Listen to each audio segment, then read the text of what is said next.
청상과부라며 왜 아주머니가? 청상과부가 아니었네? 왜? 싫어요? 여러 번 살다 보면 실수가 복이 되는 순간이 있다고 하지요. 그런데 말입니다. 오늘 들려드릴 이야기는 실수도 보통 실수가 아니었습니다. 보쌈을 하러 갔다가 엉뚱한 사람을 데려온 이야기이거든요. 그것도 22세 청상과부인 줄 알았더니 나이 40의 기생을 데려왔으니 이 노총각 머슴의 팔자가 어떻게 바뀌었을지 한번 들어보시겠습니까? 사연 시작 전 구독과 좋아요를 눌러주신다면 저에게는 큰 힘이 됩니다. 그럼 사연 시작합니다. 옛날 옛적 호랑이가 담배 피우던 시절 어느 작은 마을 끄트머리에 칠복이라는 사내가 살고 있었습니다. 나이는 33, 키는 훤칠하고 어깨는 떡 벌어졌으며 황소도 번쩍 들어올린다는 소문이 자자한 장사였지요. 허나 그 좋은 몸뚱이로 평생 한 일이라고는 남의 집 머슴살이뿐이었습니다. 아버지를 일찍 여의고 홀어머니, 삼내 어멈을 모시느라 15살부터 남의 집 마당을 쓸고 논밭을 갈았으니 어느새 33이 되도록 장가 한 번 못 가본 신세가 된 것이었죠. 마을 사람들은 그를 이렇게 불렀습니다. 힘은 황소인데 팔자는 지렁이라고요. 칠복 본인도 딱히 할 말이 없었습니다. 억울하긴 했지만 가난 앞에서는 자존심이고 뭐고 다 소용없는 법이었거든요. 때는 늦가을이었습니다. 복남이가 칠복의 방문을 두드린 것은 해가 완전히 진 뒤였습니다. 칠복아, 자냐? 복남이었습니다. 마을에서 자비를 하며 사는 31살짜리 칠복의 오랜 친구였죠. 입이 가볍고 허풍이 심하기로 마을에서 둘째가라면 서러운 인물이었습니다. 그런데 이상하게도 칠복은 이 친구를 내치지 못했습니다. 허풍은 심해도 마음만큼은 따뜻한 녀석이었거든요. 복남이가 방문을 열고 들어오더니 품에서 술 단지 하나를 꺼냈습니다. 한잔 하자. 할 말이 있어. 야, 네 어머니 며느리 보고 싶다 하시잖아. 이번 기회 아니면 언제 장가 가냐. 이 밤중에 무슨 말. 복남이가 사방을 두리번거리더니 목소리를 바짝 낮추며 말했습니다. 칠복아, 있잖아. 내가 오늘 장터에서 아주 귀한 정보를 하나 들었거든. 칠복이 술잔을 받으며 무심하게 대꾸했죠. 또 무슨 허풍이야. 허풍이 아니라고. 진짜야. 들어봐. 복남이가 잔뜩 신이 나서 말을 이었습니다. 인근 마을 부잣집의 청상과부 아씨가 친정에 와서 머물고 있다는 것이었습니다. 나이는 22세, 얼굴은 달덩이처럼 곱고 몸가짐은 단정하다더라. 남편을 잃고 시댁에서 구박받다가 친정으로 왔다더라. 재가를 하고 싶어도 과부 신세라 선뜻 나서는 곳이 없다더라. 복남이가 술을 한 모금 마시더니 눈을 반짝이며 말했죠. 칠복아, 보쌈 어떻게 생각해? 칠복이 술잔을 내려놓았습니다. 미쳤어. 미치긴. 현실을 봐라, 현실을. 내가 정상적으로 장가갈 수 있겠냐고. 중매쟁이가 내 집 문턱을 넘은 적이 있어. 마을 처녀들이 너를 쳐다본 적이 있냐고. 칠복은 할 말이 없었습니다. 틀린 말이 하나도 없었거든요. 게다가 말이야. 복남이가 목소리를 더 낮추며 말을 이었습니다. 그 아씨도 시댁으로 돌아가기 싫은 눈치라더라. 칠복이 내가 얼마나 성실하고 힘 좋은 사람이야. 너 같은 사람 만나면 나쁘지 않을 거라고. 지금 친정에 와 있을 때가 기회야. 시댁으로 돌아가 버리면 영영 기회 없어. 칠복은 그날 밤 삼내 어멈의 목소리를 다시 떠올렸습니다. 며느리 얼굴 한 번만 보고 싶구나. 그 한마디가 결국 칠복의 마음을 움직였습니다. 체면도 자존심도 내려놓기로 했죠. 어머니를 위해서라면 못할 것이 없었습니다. 알았어. 해보자. 복남이가 무릎을 탁 쳤습니다. 그래, 그게 칠복이지. 사흘 후였습니다. 늦가을의 밤바람이 제법 쌀쌀하게 불던 날이었죠. 칠복과 복남이 그리고 동네 친구 하나, 셋이서 검은 옷을 걸치고 집을 나섰습니다. 복남이는 출발하기 전부터 잔뜩 들떠 있었습니다. 걱정 마라. 내가 그 집 구조를 훤히 안다고. 별채가 어디 있는지, 담이 얼마나 높은지 다 알아봤어. 칠복이 미심쩍은 눈으로 물었습니다. 진짜 알아본 거 맞아? 당연하지. 나를 누구로 보고. 문제는 복남이의 자신감이 언제나 실력보다 2배쯤 앞서간다는 것이었습니다. 부잣집 담장 앞에 도착했을 때 마을은 이미 깊은 잠에 빠져 있었습니다. 집 안에서는 불빛 하나 새어나오지 않았고 바람 소리만이 나뭇가지를 흔들고 있었죠. 생각했던 것보다 훨씬 고요했습니다. 그 고요함이 오히려 더 묘한 긴장감을 만들었어요. 발소리 하나, 숨소리 하나가 밤 공기를 가르며 또렷하게 들렸으니까요. 복남이가 담장을 손으로 짚어보더니 속삭였습니다. 자, 올라간다. 내가 먼저 올라갈게. 복남이가 담장에 발을 걸치고 올라가려는 순간이었습니다. 쿵! 복남이의 발이 헛디뎌 돌 하나가 굴러 떨어졌습니다. 셋이 동시에 그 자리에서 돌처럼 굳어버렸습니다. 숨을 죽이고 귀를 기울였죠. 컹컹컹. 집 안에서 개가 짖기 시작했습니다. 한 마리가 아니었습니다. 2마리였어요. 셋은 담 아래에 납작 엎드려 꼼짝도 하지 않았습니다. 칠복의 심장이 귀에서 들릴 만큼 크게 뛰었습니다. 복남이는 이마에 식은땀을 흘리면서도 입 모양으로만 말했죠. 괜찮아, 괜찮아. 본인이 제일 안 괜찮은 표정을 하면서 말입니다. 한참을 기다렸습니다. 개 짖는 소리가 서서히 잦아들었고 집 안에서는 아무도 나오지 않았습니다. 칠복이 길게 숨을 내쉬었죠. 가까스로 담을 넘어 마당 안으로 들어섰습니다. 불 꺼진 마당이 달빛만으로 희미하게 밝혀져 있었습니다. 장독대가 줄지어 서 있었고 마당 한켠에 우물이 보였죠. 모든 것이 고요하고 잠들어 있었습니다. 바로 그때였습니다. 사랑채 쪽에서 문 열리는 소리가 났습니다. 셋이 동시에 장독대 뒤로 몸을 숨겼습니다. 하인 하나가 부스스한 모습으로 나오더니 하품을 쩍하며 마당을 가로질러 뒷간 쪽으로 향했습니다. 칠복은 장독대 뒤에서 숨을 참았습니다.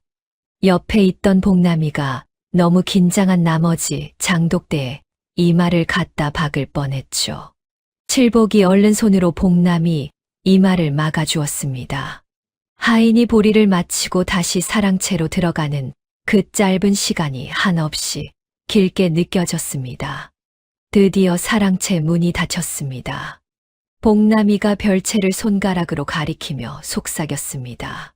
저기야, 불 켜진 방 보여? 마당 안쪽 담장 가까이에 자리한 별채의 창문 하나에서 은은한 불빛이 새어나오고 있었습니다. 창호지에 여인의 그림자가 비쳤죠. 자태가 날씬하고 움직임이 우아했습니다. 칠복의 심장이 다시 쿵쿵 뛰기 시작했습니다. 복남이가 칠복의 등을 살짝 밀며 속삭였습니다. 어서 가. 나는 여기서 망본다. 칠복이 품에서 보따리를 꺼내 손에 쥐었습니다. 손이 떨렸습니다. 발이 떨렸습니다. 별채 앞까지 한 발 한 발 다가가는 동안 온몸이 사시나무 떨듯 했죠. 드디어 별채 문 앞에 섰습니다. 칠복이 떨리는 손으로 문고리를 천천히, 아주 천천히 잡았습니다. 그리고 숨을 한 번 깊이 들이마신 뒤 문을 살며시 열었습니다. 순간 칠복의 손이 움직였습니다. 보따리가 여인의 머리 위로 살포시 씌워졌죠. 여인이 놀라 소리를 내려 했으나 이미 보따리가 씌워진 뒤였습니다. 칠복이 여인을 번쩍 들어 등에 업었습니다. 그런데 이상했습니다. 생각보다 무게감이 상당했습니다. 속으로 생각했죠. 과부 아씨가 꽤 건강하시네.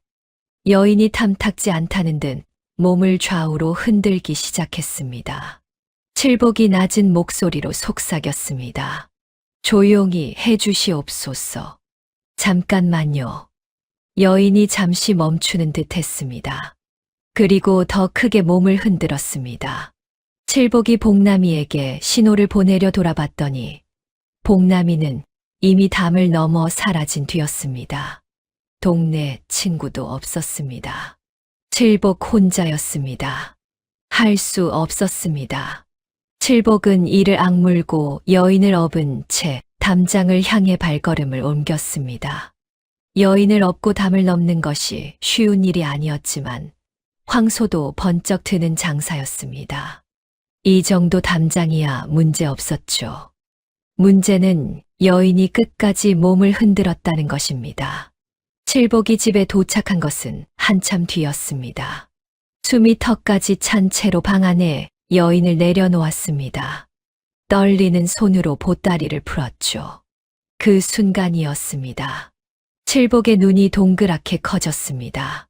뒤늦게 따라온 동네 친구도 얼굴을 들여다보다가 뒷걸음질 치며 문에 머리를 쾅 박았습니다. 예상했던 앳된 22~23세 청상과부가 아니었습니다.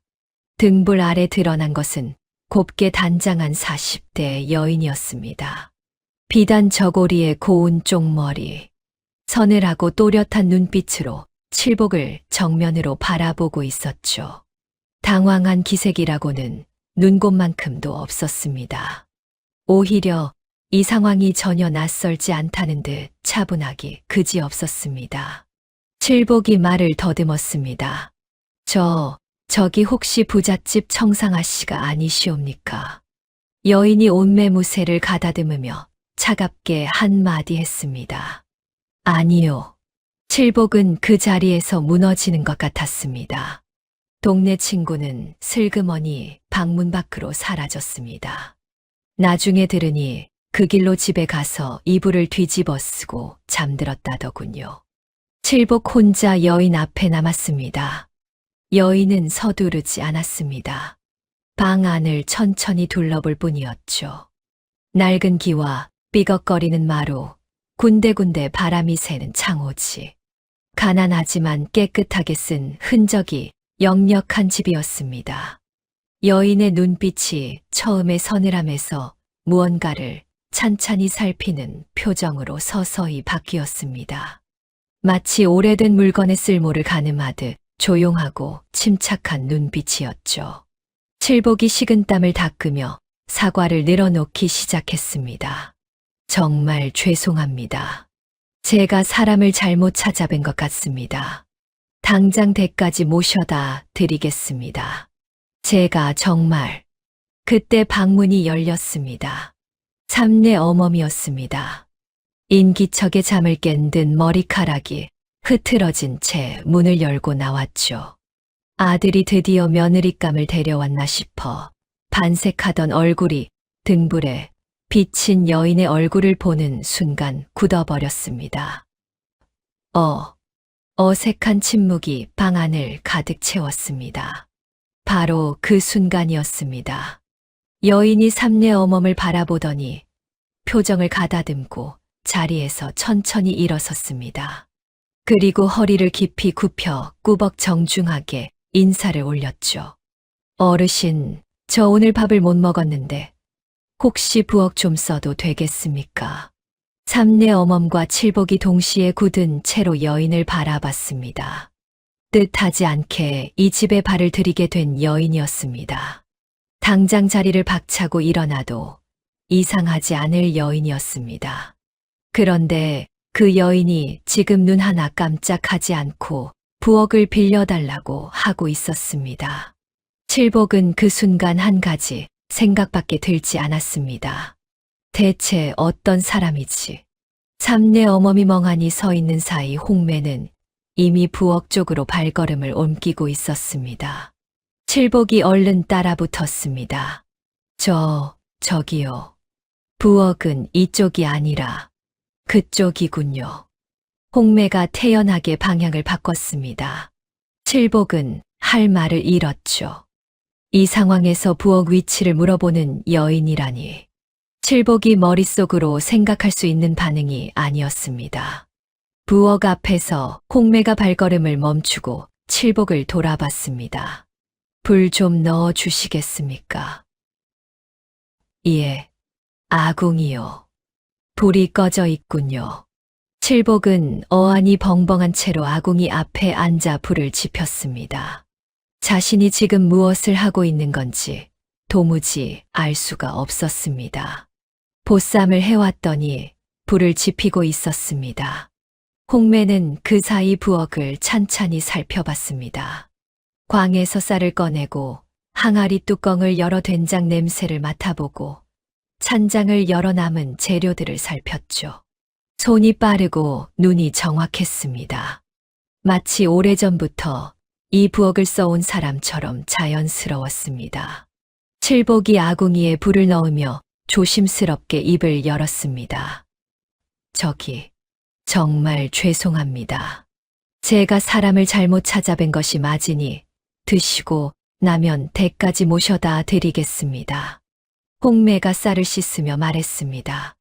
어디로요?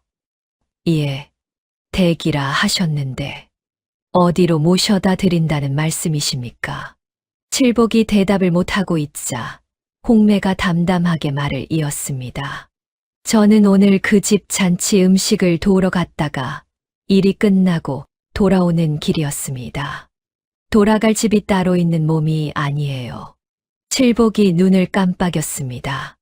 그러면 평소에는 어디 계시는 겁니까?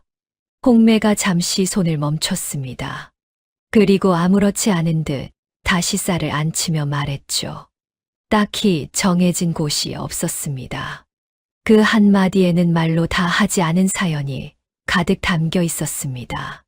칠복은 더 물어볼 수가 없었습니다. 그 짧은 침묵 속에서 무언가가 느껴졌거든요.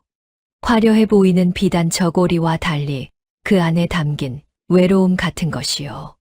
밥이 끓기 시작하자 홍매의 손이 더 바빠졌습니다. 된장을 풀고 남은 채소를 다듬고 마른 생선을 구웠습니다. 부엌 안에 구수하고 따뜻한 냄새가 퍼지기 시작했죠. 칠복은 아궁이 앞에 앉아 그 모습을 멍하니 바라봤습니다. 손이 빠른 건 알았습니다. 그런데 손이 정확하기도 했습니다. 된장을 풀 때 간을 한 번에 맞췄고 생선을 뒤집는 타이밍이 딱 맞았습니다. 요리를 많이 해본 사람이 아니라 요리를 깊이 아는 사람의 손놀림이었죠. 칠복이 조심스럽게 물었습니다. 요리를 많이 하셨습니까? 홍매가 피식 웃었습니다. 평생 했죠. 기생이 요리를요? 홍매가 칠복을 힐끗 바라봤습니다. 기생이 노래와 춤만 한다고 생각하셨습니까? 대감댁 큰 잔치에 올라가는 음식은 다 기생집 부엌에서 나옵니다. 저는 그 중에서도 음식을 총괄하던 행수였어요. 행수. 칠복은 그 단어를 되뇌었습니다. 기생집을 이끌던 우두머리라는 뜻이었죠. 그러면 대단한 분이셨겠군요. 대단하긴요. 홍매의 목소리가 잠깐 낮아졌습니다. 40이 넘으니 그 대단한 것이 하루아침에 끝나더군요. 칠복은 그 말의 무게를 느꼈습니다. 더 묻지 않았습니다. 대신 아궁이에 장작을 하나 더 넣었죠. 잠시 후 홍매가 상을 차렸습니다. 된장찌개, 구운 생선, 나물 무침. 소박하지만 반듯한 한상이었습니다. 재료라고는 칠복의 집에 있던 것들 뿐인데 어쩌면 이렇게 먹음직스러운 상이 나왔는지 칠복은 눈을 의심했죠. 삼내 어멈이 방문 앞에서 기웃거리고 있었습니다. 밥 냄새에 이끌린 것이 분명했지만 체면이 있으니 선뜻 들어오지 못하는 모양이었습니다. 홍매가 말했습니다. 어르신, 진지 드시지요. 삼내 어멈이 못 이기는 척 들어와 앉았습니다. 숟가락을 들고 된장찌개를 한술 떴죠. 그 순간이었습니다. 삼내 어멈의 눈이 동그래졌습니다. 아무 말도 없었습니다. 그냥 두 번째 숟가락을 떴습니다. 세 번째도 떴습니다. 밥그릇이 반쯤 비어갈 때쯤 삼내 어멈이 혼잣말처럼 중얼거렸습니다. 이 된장찌개가 왜 이렇게 맛있어? 홍매가 조용히 미소를 지었습니다. 칠복은 그 미소를 보다가 얼른 고개를 돌렸습니다. 왠지 오래 보면 안 될 것 같은 기분이 들었거든요. 밥상이 거의 비어갈 무렵 삼내 어멈이 슬쩍 홍매를 바라봤습니다. 뭔가를 물어보고 싶은 눈치였지만 입이 떨어지지 않는 듯 했습니다. 결국 숟가락을 내려놓으며 한마디만 했죠. 잘 먹었다. 그리고 방으로 들어가셨습니다. 칠복도 밥을 먹었습니다. 사실 배가 고프지 않았는데 어느새 밥그릇이 비어 있었습니다. 자기도 모르게 다 먹은 것이었죠. 밥상을 치우고 나서 홍매가 마루에 나와 앉았습니다. 늦가을 밤바람이 차가웠지만 홍매는 개의치 않는 듯 하늘을 올려다봤습니다. 칠복이 어색하게 옆에 서서 말했습니다. 다시 한번 정말 죄송합니다. 제가 어르신을 이렇게 황당한 일에 휘말리게 해서. 홍매가 하늘을 보며 말했습니다. 황당하긴 하죠. 그러니까 저는. 그런데 말입니다. 홍매가 칠복을 올려다봤습니다. 이 집 처마 밑에 앉아 있으니 이상하게 마음이 편하네요. 칠복이 어리둥절한 표정을 지었습니다. 홍매가 다시 하늘을 바라보며 말을 이었습니다. 저는 20살부터 기생집에 있었습니다. 화려하고 떠들썩하고 늘 사람이 가득한 곳이었죠. 그런데 정작 제 자리라는 것이 없었습니다. 40이 넘으니 그 자리조차 사라지더군요. 칠복은 아무 말도 하지 않았습니다. 그냥 들었습니다. 오늘 그 잔치집에서 음식을 다 도와드리고 나왔는데 제가 갈 곳이 없더라고요. 그러다 이렇게 보따리를 뒤집어 쓰고 여기까지 왔습니다. 홍매가 피식 웃었습니다. 팔자도 참 희한하지요. 칠복이 머리를 긁적이며 말했습니다. 저도 면목이 없습니다. 청상과부 아씨를 모셔와야 했는데 제 친구 복남이 녀석이 방향을 잘못 알려줘서. 복남이요?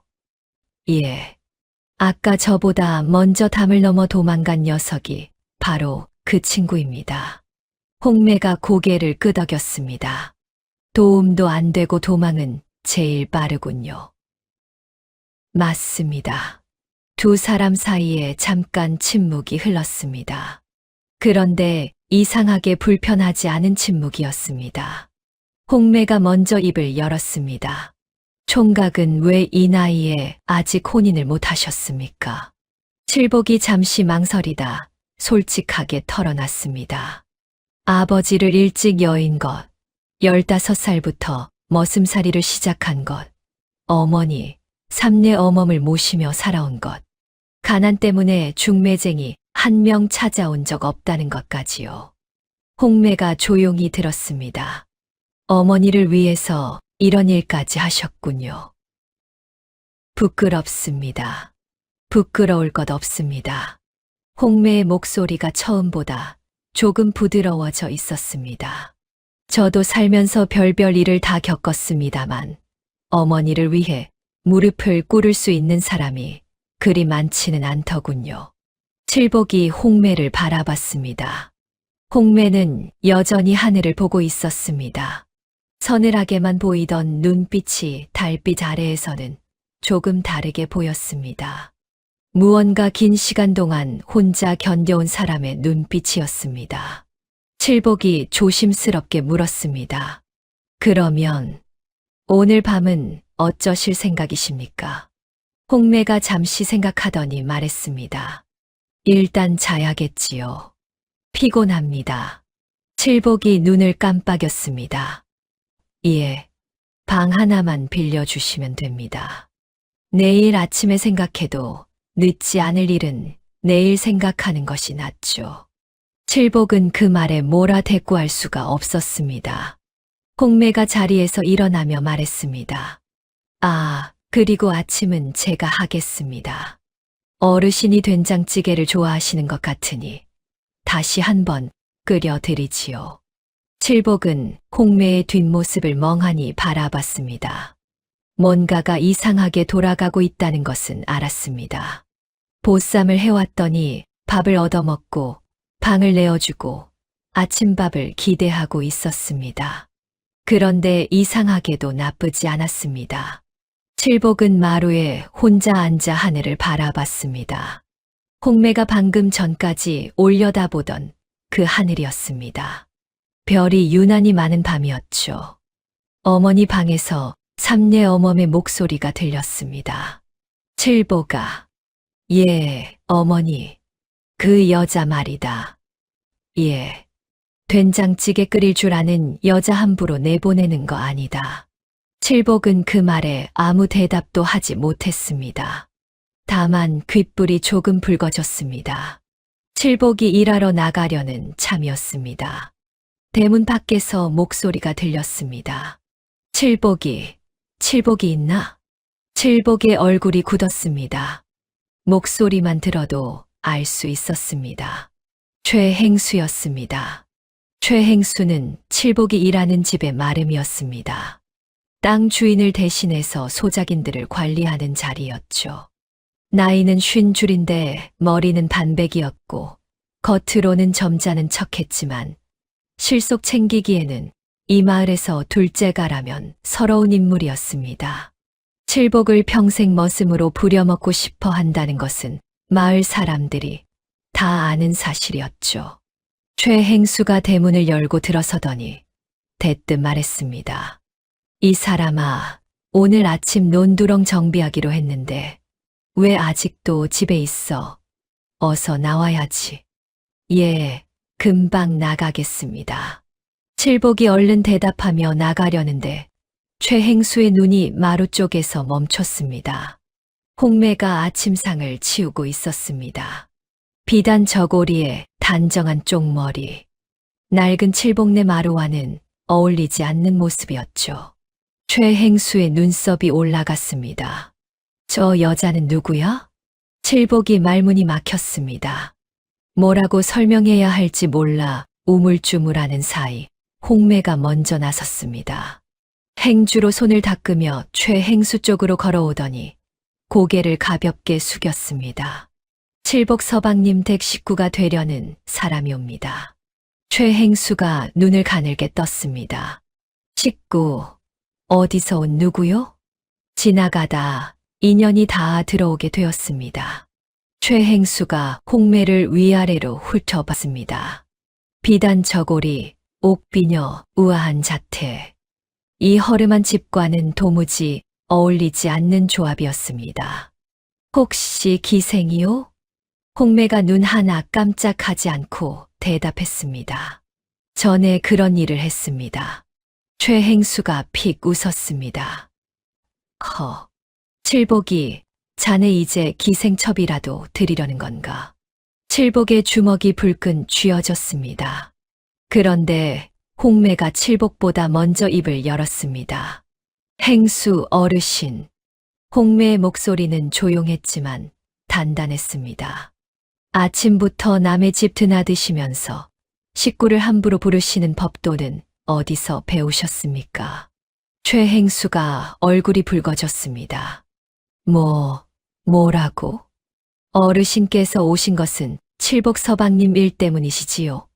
그 일이라면 서방님께 직접 말씀하시면 되겠습니다. 안채 사람한테 이러쿵저러쿵 하실 일은 아닌 것 같습니다만. 최행수는 할 말을 잃었습니다. 기생 출신이 감히 자신에게 이런 말을 하다니 싶었지만 딱히 반박할 말도 없었습니다. 칠복이 그 틈을 타서 얼른 최행수 앞을 가로막고 섰습니다. 행수 어른, 금방 나가겠습니다. 잠깐만요. 최행수가 홍매를 한 번 더 노려보다가 씩씩거리며 대문 밖으로 나갔습니다. 칠복이 홍매에게 낮은 목소리로 말했습니다. 괜찮으시겠습니까? 홍매가 태연하게 행주를 개며 말했습니다. 어서 일 나가세요. 늦겠습니다. 최행수는 그날 오전 장터를 한 바퀴 돌았습니다. 가는 곳마다 한마디씩 흘렸죠. 칠복이 기생을 데려왔다더라. 머슴 주제에 기생첩을 드리려 한다더라. 소문은 장터에서 우물가로, 우물가에서 골목으로 순식간에 퍼졌습니다. 점심 무렵이었습니다. 칠복네 집 앞에 마을 안악들이 하나둘 나타나기 시작했습니다. 기생이 칠복네 집에 들어왔다는 소문을 듣고 눈으로 직접 확인하러 온 것이었죠. 대문 앞에서 서로 눈치를 보며 기웃거리고 있는데 대문이 활짝 열렸습니다. 홍매였습니다. 어서들 오세요. 마침 점심을 넉넉하게 했는데 같이 드시지요. 안악들이 서로 얼굴을 마주봤습니다. 구경하러 왔다가 밥 초대를 받은 것이었죠. 어색하게 머뭇거리던 안악들이 하나 둘 마당 안으로 들어왔습니다. 밥상이 차려졌습니다. 된장찌개, 잡채, 나물 3가지, 조기구이. 소박하지만 빛깔이 고왔습니다. 안악들이 반신반의하며 숟가락을 들었습니다. 그런데 첫 술을 뜨는 순간 표정들이 달라졌습니다. 어머, 이 잡채가 왜 이렇게 맛있어? 된장찌개 좀 봐. 어떻게 이런 맛이 나지? 홍매가 웃으며 말했습니다. 평생 음식을 했으니까요. 안악들의 경계심이 눈 녹듯 풀렸습니다. 기생 출신이라는 것을 알면서도 젓가락이 멈추지 않았습니다. 홍매는 밥을 같이 먹으면서 자연스럽게 이야기를 나눴습니다. 잡채에 어떤 재료를 넣으면 맛이 더 좋아지는지, 된장을 고를 때 무엇을 봐야 하는지. 안악들의 눈이 점점 반짝였습니다. 마당 한켠에서는 삼내 어멈이 나무를 다듬고 있었습니다. 언제 나오셨는지 몰랐습니다. 홍매에게 공식 허락을 한 것도 아니었습니다.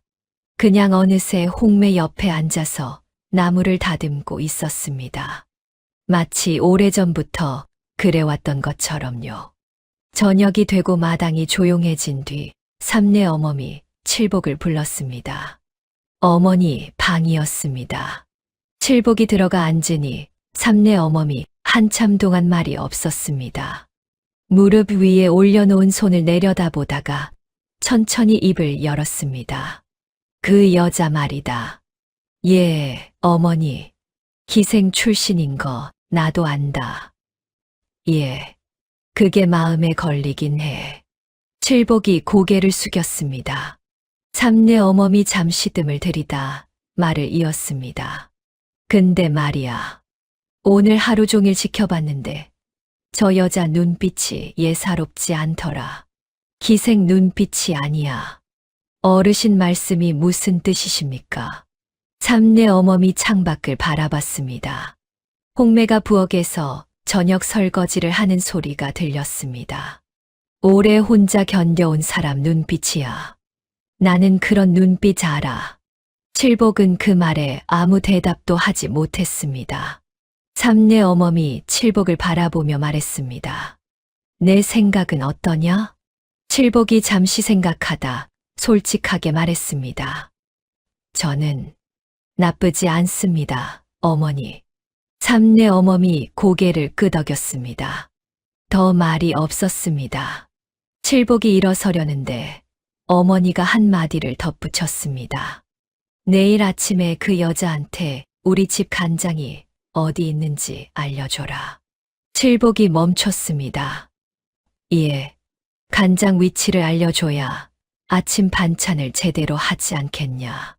칠복은 어머니의 말뜻을 알았습니다. 간장 위치를 알려주라는 것이 아니었습니다. 이 집 부엌을 맡겨도 된다는 뜻이었습니다.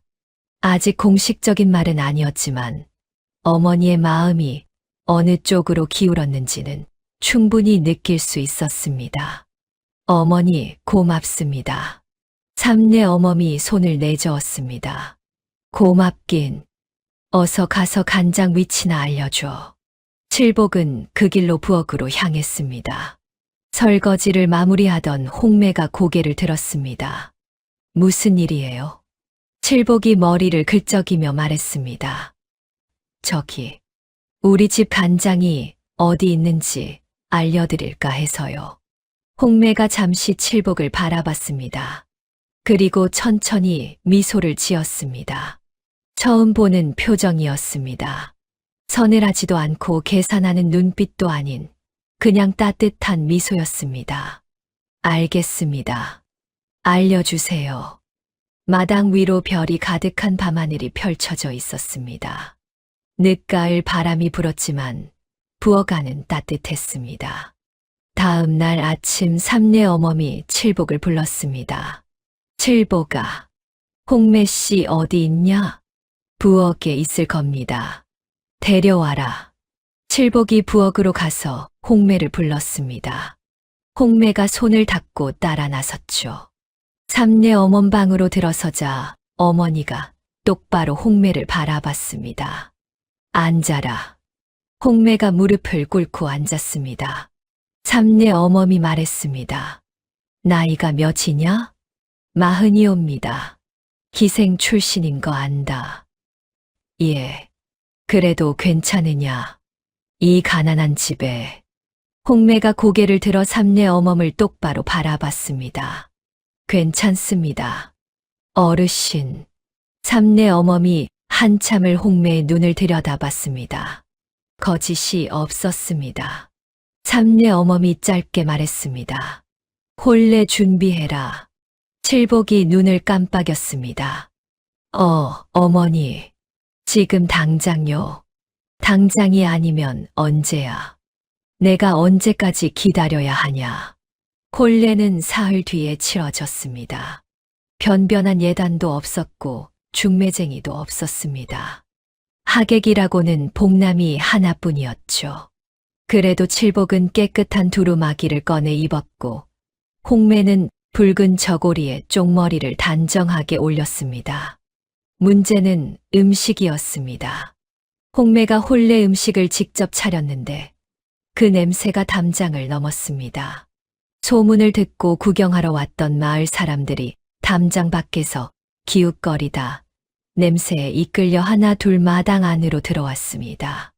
홍매가 말렸습니다. 아니 말리려고 했습니다. 어서들 드세요. 본인이 먼저 권했습니다. 결국 초라한 두 사람의 혼례는 어느새 마을 잔치가 되어버렸습니다. 마당에 돗자리가 깔리고 사람들이 옹기종기 앉아 음식을 먹었습니다. 웃음소리가 담장 밖까지 퍼졌죠. 복남이가 음식을 3그릇째 먹으며 칠복에게 말했습니다. 야, 칠복아. 내가 보쌈 계획 세워줬으니까 이 공로는 내가 반은 가져가야 하는 거 아니야? 칠복이 말했습니다. 방향 잘못 알려줘서 이렇게 된 거잖아. 그러니까 반반이지. 홍매가 복남이 앞에 음식을 하나 더 내려놓으며 말했습니다. 많이 드세요, 복남이 씨. 그날 밤 혼자 먼저 도망가신 거 잊지 않았습니다. 복남이가 머쓱하게 웃으며 입을 다물었습니다. 삼내 어멈은 마루에 앉아 그 광경을 바라봤습니다. 처음에는 무표정이었습니다. 그런데 시간이 지나면서 입꼬리가 조금씩 올라갔습니다. 오랫동안 보지 못했던 표정이었습니다. 혼례 다음 날이었습니다. 칠복이 논으로 나가려는데 최행수가 대문을 열고 들어섰습니다. 어제 혼례 소식을 들었는지 표정이 심상치 않았습니다. 칠복이 잠깐 할 말이 있네. 최행수가 품에서 낡은 문서 하나를 꺼냈습니다. 종이가 누렇게 변색되어 있었습니다. 꽤 오래된 문서였죠. 이게 뭔지 알겠나? 칠복이 문서를 받아들었습니다. 그를 잘 모르는 칠복이 눈을 찌푸리며 들여다봤습니다. 저는 그를 자네 어머니가 오래전에 우리 주인어른한테 곡식을 빌렸네. 그 빚이 아직 남아있어. 이자까지 합치면 꽤 되지. 그걸 갚으려면 앞으로 3년은 더 내 밑에서 일을 해야 할 거야. 칠복의 얼굴이 굳었습니다. 그런 빚이 있었습니까? 어머니한테 물어보게나. 본인이 더 잘 알겠지. 최행수가 여유 있게 웃었습니다. 칠복이 혼례를 올리고 독립할 기미가 보이자 이 기회에 확실히 묶어두려는 속셈이 뻔히 보였습니다. 그러나 칠복에게는 반박할 말이 없었습니다. 문서를 읽을 수도 없었고 빚이 있었는지 없었는지도 알 수 없었으니까요. 그때였습니다. 그 문서 잠깐 볼 수 있겠습니까? 홍매였습니다. 어느새 마루에 나와 서 있었죠. 최행수가 홍매를 흘겨봤습니다. 당신이 왜? 보여주시면 읽어보겠습니다. 최행수가 코웃음을 쳤지만 홍매가 손을 내밀자 어쩔 수 없이 문서를 건넸습니다. 홍매가 문서를 받아 천천히 읽기 시작했습니다. 마당이 조용해졌습니다. 홍매의 눈이 문서 위를 천천히 훑었습니다. 위에서 아래로 다시 중간으로 손가락으로 숫자를 짚어가며 읽었습니다. 한참이 지났습니다. 홍매가 고개를 들었습니다. 행수 어르신. 왜요? 이 문서에 이자 계산이 잘못됐습니다. 최행수의 눈썹이 꿈틀했습니다. 뭐가 잘못됐다는 거요? 원금에 이자를 2번 얹으셨군요. 여기 보시면 처음 빌린 곡식은 10섬이었습니다. 그런데 이듬해 이자를 붙일 때 원금을 이미 1번 불려놓으셨고 그 불린 금액에 또 이자를 얹으셨습니다. 이렇게 계산하면 안 되지요. 그건 원래 그렇게 계산하는 거요. 아닙니다. 홍매의 목소리가 단호했습니다.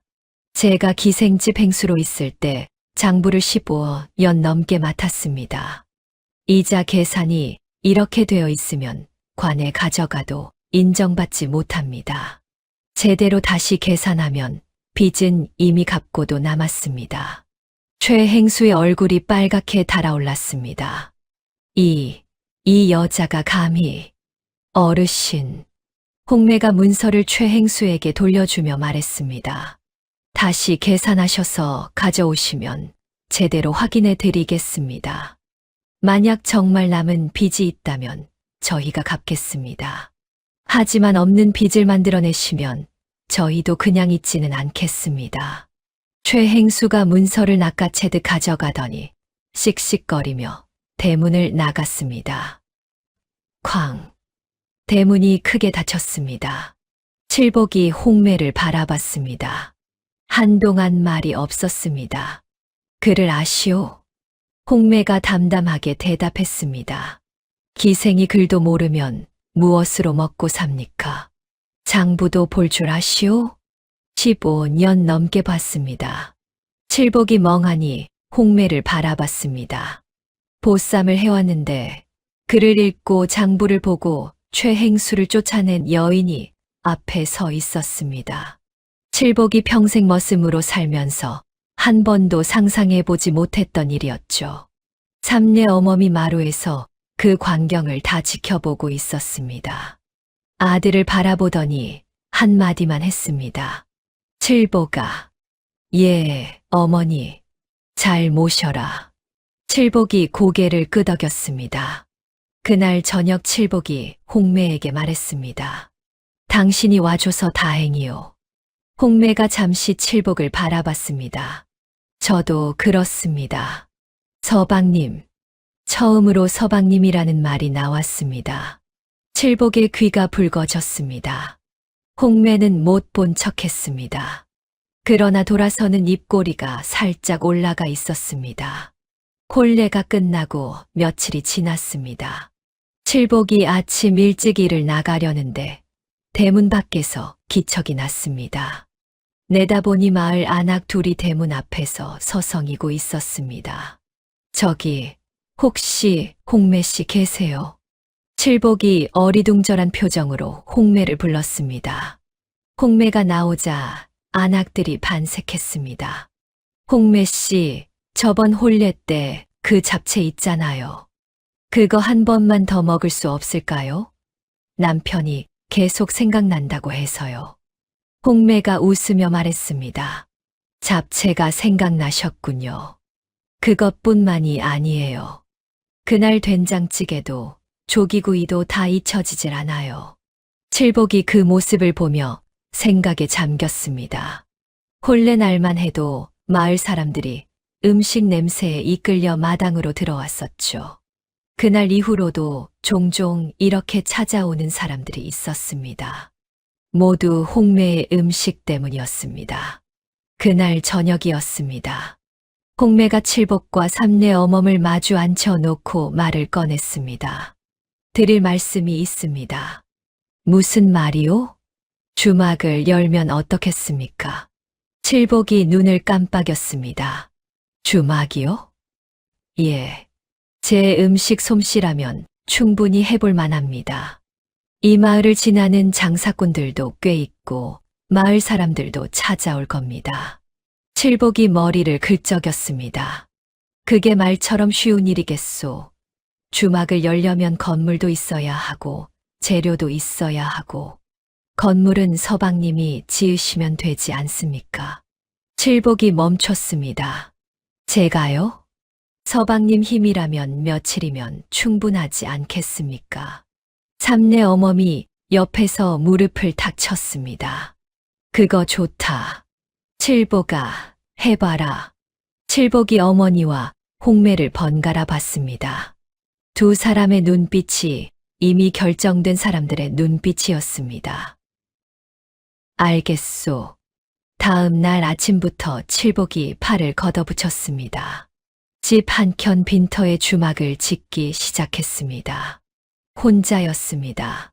복남이가 도와주겠다고 왔다가 칠복이 기둥감 통나무를 혼자 번쩍 들어 옮기는 것을 보고 그냥 구경꾼이 되었습니다. 야, 저게 사람이야? 지나가던 마을 사람들이 하나둘 멈춰 섰습니다. 칠복이 어른둘이 달라붙어도 꿈쩍 않을 기둥을 혼자 들어 세우고 무거운 지붕 석가래를 어깨에 올려 척척 얹었습니다. 반나절이 지나자 뼈대가 섰고 하루가 지나자 지붕이 올라갔습니다. 이틀째 되는 날 저녁 주막 건물이 완성되었습니다. 마을 사람들이 웅성거렸습니다. 이틀 만에 집을 지었다고?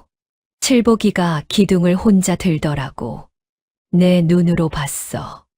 복남이가 구경꾼들 사이에서 어깨를 으쓱했습니다. 내 친구야. 원래 저래. 홍매가 완성된 주막 안을 둘러봤습니다. 소박했지만 반듯했습니다. 마루가 넓고 천장이 높았습니다. 칠복이 옆에 서서 물었습니다. 어떻소? 좋습니다. 홍매가 짧게 웃으며 소매를 걷었습니다. 내일부터 시작하지요. 개업 첫날이었습니다. 홍매가 새벽부터 일어나 음식을 준비했습니다. 된장찌개, 나물무침, 구운 생선, 막걸리. 정갈하게 차려진 주막 안에 구수한 냄새가 가득 찼습니다. 그런데 아무도 오지 않았습니다. 점심이 지나도록 손님이 없었습니다. 마을 사람들이 주막 앞을 지나치면서 흘끔흘끔 쳐다보기는 했지만 발걸음을 들이는 사람은 없었습니다. 수군거리는 소리가 들렸습니다. 기생이 하는 주막이라던데 음식이 맛있다고 해도 찜찜하지. 그냥 지나치자. 칠복이 빈 주막 안에 앉아 한숨을 내쉬었습니다. 홍매는 아무 말 없이 부엌에서 음식을 정리했습니다. 표정 하나 변하지 않았습니다. 저녁 무렵이었습니다. 길을 지나던 나그네 하나가 주막 앞에서 발걸음을 멈췄습니다. 먼 길을 온 듯 행색이 지쳐 보였습니다. 홍매가 나와서 말했습니다. 어르신, 들어오세요. 오늘은 그냥 드리겠습니다. 나그네가 어리둥절한 표정으로 물었습니다. 그냥요? 예, 첫날이니까요. 나그네가 안으로 들어와 상을 받았습니다. 된장찌개에 밥 한 그릇, 나물 2가지, 구운 생선, 소박한 상이었습니다. 나그네가 첫 술을 뜨더니 손을 멈췄습니다. 그리고 2번째, 3번째. 아무 말 없이 숟가락이 빨라졌습니다.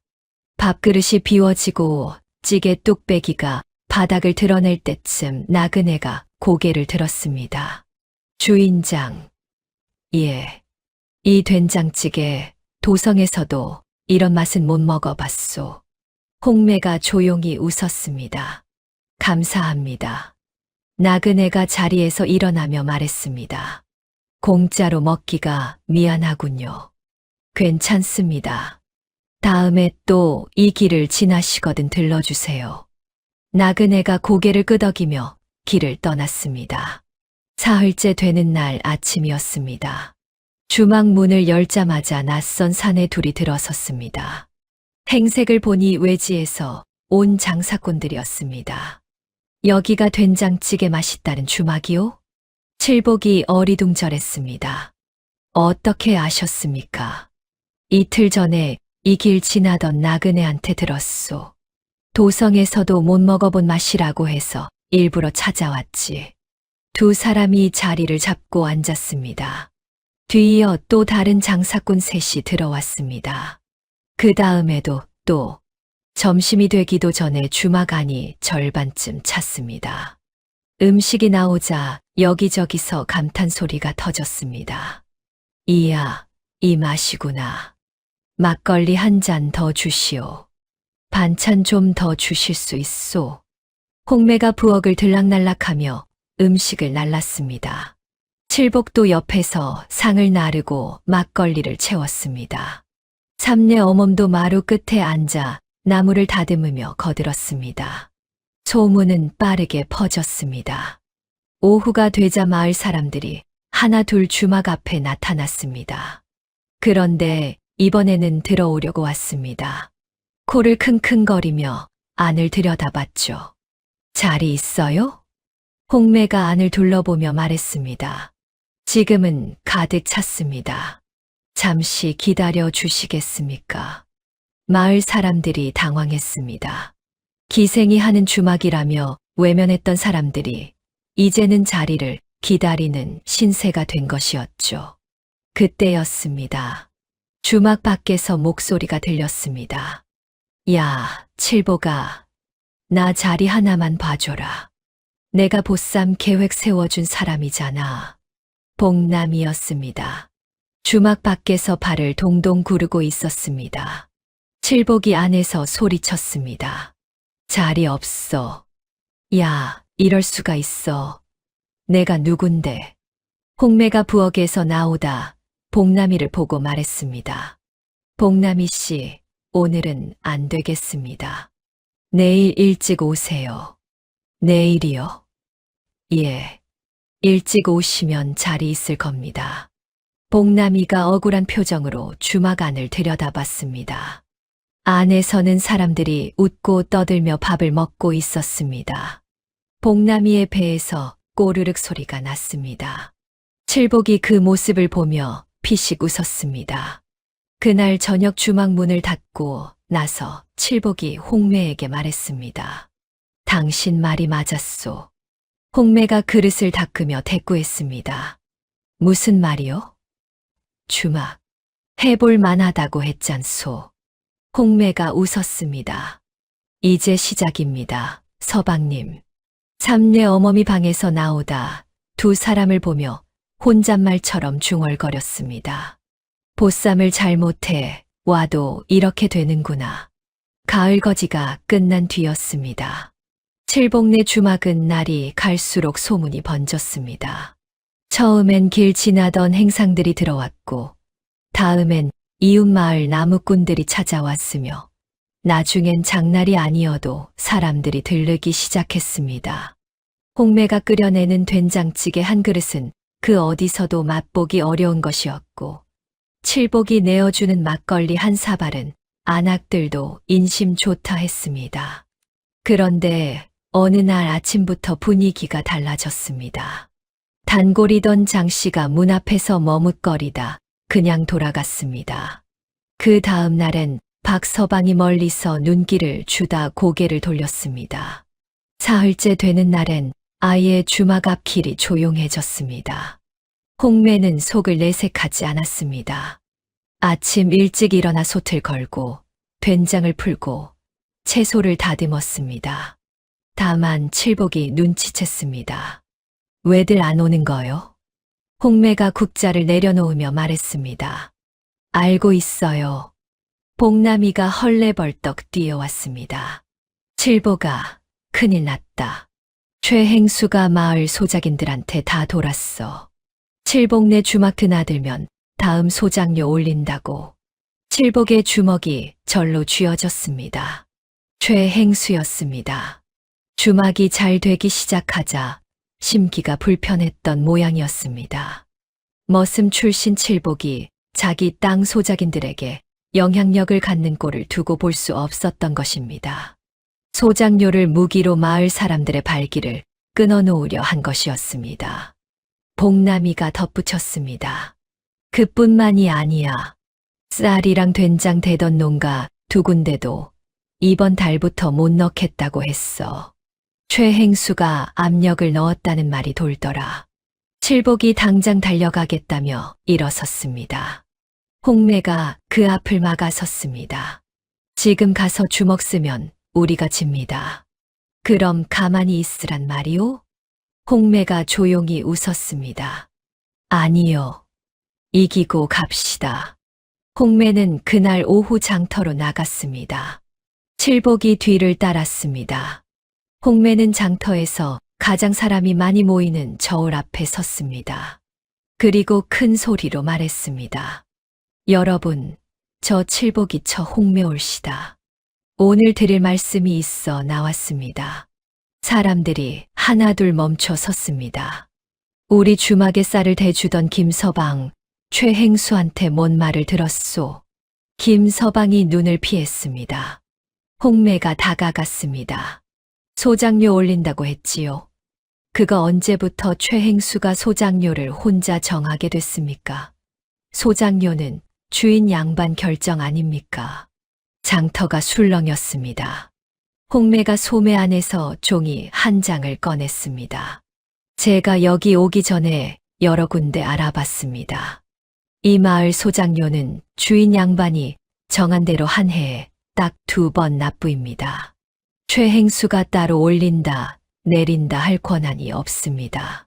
그런데 최행수가 지난 3년 동안 소장료를 받을 때마다 마을 사람들한테 별도로 한 양씩 더 걷어왔다는 걸 알고 계셨습니까? 장터가 한순간 조용해졌습니다. 복남이가 군중 속에서 손을 들었습니다. 나 알아서. 나한테도 그랬어. 그게 원래 있는 거인 줄 알았지. 한 노인이 나섰습니다. 나도 그랬소.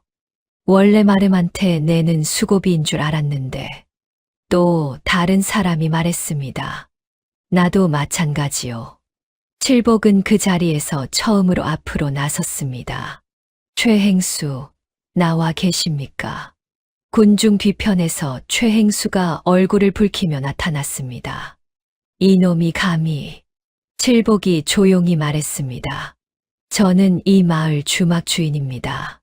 그리고 이 마을에서 나고 자랐습니다. 소작인들 발목 잡아서 주막 망하게 하려 하셨는데 그 전에 행수님 일부터 먼저 정리되어야 할 것 같습니다. 최행수가 입을 열었다 다물었다 하다가 결국 아무 말도 못하고 장터를 빠져나갔습니다. 그날 저녁 주막은 오랜만에 다시 불이 켜졌습니다. 장 씨가 들어왔습니다. 박서방도 들어왔습니다. 쌀을 끊었던 김서방이 무거운 쌀자루를 들고 찾아와 문 앞에서 머리를 긁적였습니다. 아주머니, 제가 몰랐습니다. 죄송합니다. 홍매가 쌀자루를 받아들고 말했습니다. 내일부터 또 주세요. 그걸로 됐어요. 삼내 어머니 방 안에서 그 소리를 듣고 있었습니다. 칠복이 어머니 방에 들어가 말했습니다. 어머니, 잘 됐지요? 삼내 어머니 짧게 대답했습니다. 그래, 네가 앞에 섰더구나. 칠복이 머리를 긁적였습니다. 삼내 어머니 낮게 덧붙였습니다. 그 여자, 네 잘 만났다. 그날 밤 홍매는 아무 말 없이 솥을 닦았습니다. 칠복이 옆에 앉아 불을 지켰습니다. 두 사람은 한동안 말이 없었습니다. 그래도 괜찮았습니다. 가을비가 내리던 아침이었습니다. 복남이가 주막 문을 박차고 들어오더니 숨을 헐떡이며 말했습니다. 칠복아, 포졸이 온다. 칠복이 막걸리 항아리를 닦다가 손을 멈췄습니다. 홍매는 솥 앞에서 국자를 내려놓았습니다. 삼내 어멈은 방 안에서 인기척을 죽였습니다. 잠시 뒤 포졸 2명이 주막 마당에 들어섰습니다. 한 명이 문서를 꺼내 읽었습니다. 칠복이라는 자 있느냐? 머슴 계약 중 무단 이탈하여 주막을 열고 허가 없이 술을 판 혐의로 관하에서 출두를 명한다. 마당 밖으로 마을 사람들이 하나둘 모여들었습니다. 수군거리는 소리가 담장 너머까지 들렸습니다. 복남이는 군중 사이에서 안절부절 못하며 발을 동동 굴렀습니다. 칠복의 얼굴이 굳었습니다. 살면서 관아 포졸 앞에 선 적이 없었습니다. 다리가 뻣뻣해지는 느낌이었습니다. 끌려가듯 따라 나서려던 순간이었습니다. 홍매가 칠복의 팔에 손을 얹었습니다. 당당하게 걸어가요. 잘못한 게 없으니까. 칠복이 홍매를 내려다봤습니다. 홍매의 눈은 흔들림이 없었습니다. 비가 내리는 아침인데도 그 눈빛이 유난히 또렷했습니다.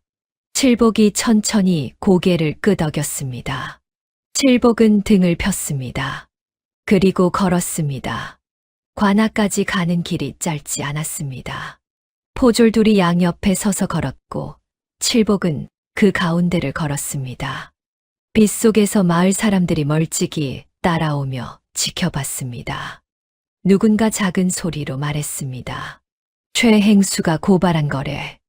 또 다른 목소리가 들렸습니다. 그 사람이 뭘 잘못했다고. 칠복은 앞만 보고 걸었습니다. 등이 굽지 않았습니다. 관아 마당은 서늘했습니다. 빗소리가 기와장 위에서 고르게 울렸습니다. 이방이 낮은 책상 앞에 앉아 칠복을 훑어봤습니다. 머슴 출신 사내가 등을 펴고 서 있는 것이 다소 의외인 듯한 눈빛이었습니다. 이방이 계약서 한 장을 칠복 앞에 내밀었습니다. 이 계약서에 따르면 내 머슴 계약은 아직 만료되지 않았다. 계약 기간 중 무단으로 자리를 비웠으니 이는 명백한 계약 위반이다.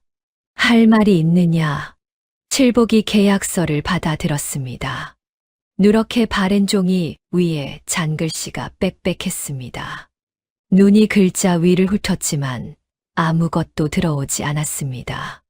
글을 읽지 못했습니다. 손이 미세하게 떨렸습니다. 무어라 말해야 할지 몰랐습니다. 억울하다는 것은 알았지만 그것을 어떻게 말로 풀어야 하는지 알지 못했습니다. 평생 몸으로만 살아온 사람의 한계였습니다.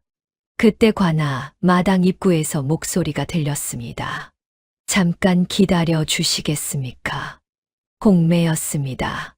쪽빛 저고리에 옥비녀를 꽂은 채 빗속을 걸어 관아 마당으로 들어서고 있었습니다.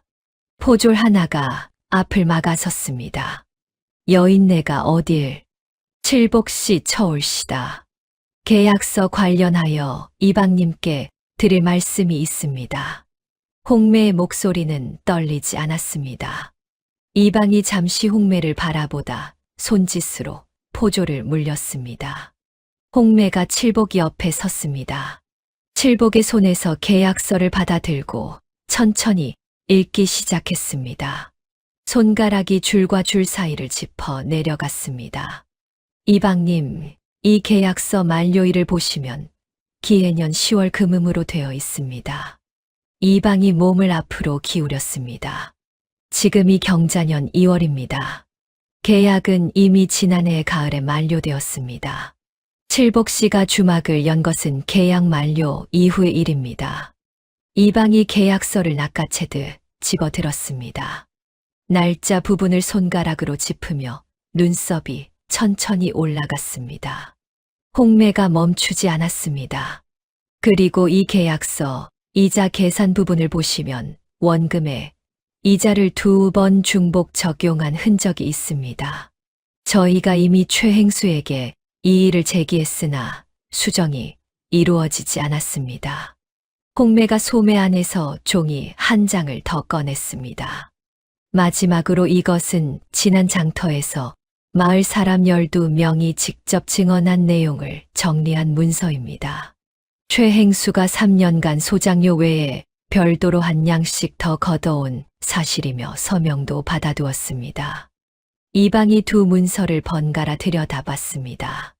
관아 마당의 빗소리만 고르게 울렸습니다. 긴 침묵이었습니다. 이방이 입을 열었습니다. 최행수를 불러라. 최행수가 관아 마당에 들어서다 홍매와 눈이 마주쳤습니다. 발걸음이 눈에 띄게 느려졌습니다. 얼굴이 순식간에 굳었습니다. 이방이 느리고 또렷하게 물었습니다. 계약서 만료일이 지난해 가을이오. 그대는 어찌 기간이 남았다 하여 고발장을 냈소? 최행수가 입술을 달싹였습니다. 그것은 제가 날짜를 잘못 확인한 것이고. 잘못 확인한 것이오?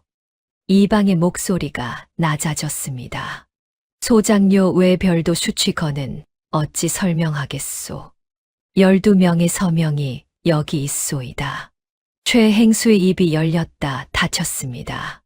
2번, 3번. 끝내 아무 말도 나오지 않았습니다. 평생 남의 약점을 쥐고 살아온 사람이 처음으로 아무것도 꺼낼 것이 없는 얼굴을 하고 있었습니다. 이방이 문서를 내려놓으며 말했습니다. 칠복은 무혐의로 돌아가도 좋다. 최행수는 별도 조사가 있을 것이니 대기하시오. 관아 문을 나서자 빗줄기가 조금 가늘어져 있었습니다. 칠복이 걸으면서 홍매에게 물었습니다. 언제 준비한 거요? 홍매가 앞을 보며 걸으면서 답했습니다. 장터 그날부터요. 칠복이 걸음을 멈췄습니다. 홍매도 멈췄습니다. 빗속에 두 사람이 나란히 서 있었습니다. 칠복이 천천히 손을 내밀었습니다. 크고 거친 손이었습니다. 홍매가 잠시 그 손을 내려다봤습니다. 그리고 조용히 손을 얹었습니다. 두 사람은 아무 말 없이 걸었습니다. 빗속이었지만 발걸음은 가벼웠습니다. 최행수가 마을에서 사라진 것은 관아 조사가 시작된 지 열흘도 되지 않아서였습니다. 소장료 착복 사실이 드러나자 주인 양반이 마름 자리에서 내쫓았고 최행수는 짐을 싸서 조용히 떠났습니다. 떠나는 날 아무도 배웅하지 않았습니다. 마을 어귀에서 그의 뒷모습을 본 사람이 몇 있었는데 돌아보지 않고 걸어갔다고 했습니다. 칠복은 그 소식을 주막에서 들었습니다. 특별히 기뻐하지도 않았습니다. 그냥 고개를 한번 끄덕이고 항아리를 닦던 손을 다시 움직였습니다. 홍매는 소답해서 그 모습을 보고 작게 웃었습니다. 그해 겨울이 오기 전에 주막 옆으로 방 하나가 더 생겼습니다. 칠복이 혼자 지었습니다. 낮에는 손님을 받고 밤에는 나무를 켜고 흙을 이겼습니다. 홍매가 말렸지만 칠복은 듣지 않았습니다. 장날에 자리가 없어서 돌아가는 사람이 있잖소. 그것이 이유의 전부였습니다. 방이 완성되던 날 홍매가 새 방 앞에 서서 말했습니다. 문패를 달아야겠네요. 칠복이 머리를 긁적였습니다. 뭐라고 쓰면 좋겠소? 홍매가 잠시 생각하다 말했습니다. 칠복 내 주막. 그걸로 됐어요. 칠복이 피식 웃었습니다. 내 이름이 들어가는 거요? 당연하죠. 당신이 지었잖아요. 장날이면 주막 앞에 사람이 넘쳤습니다. 이웃 마을에서도 찾아왔고 먼 길을 오는 행상들도 칠복내 주막을 목적지로 삼기 시작했습니다. 홍매의 된장찌개 소문은 두 고을 너머까지 퍼져 있었습니다.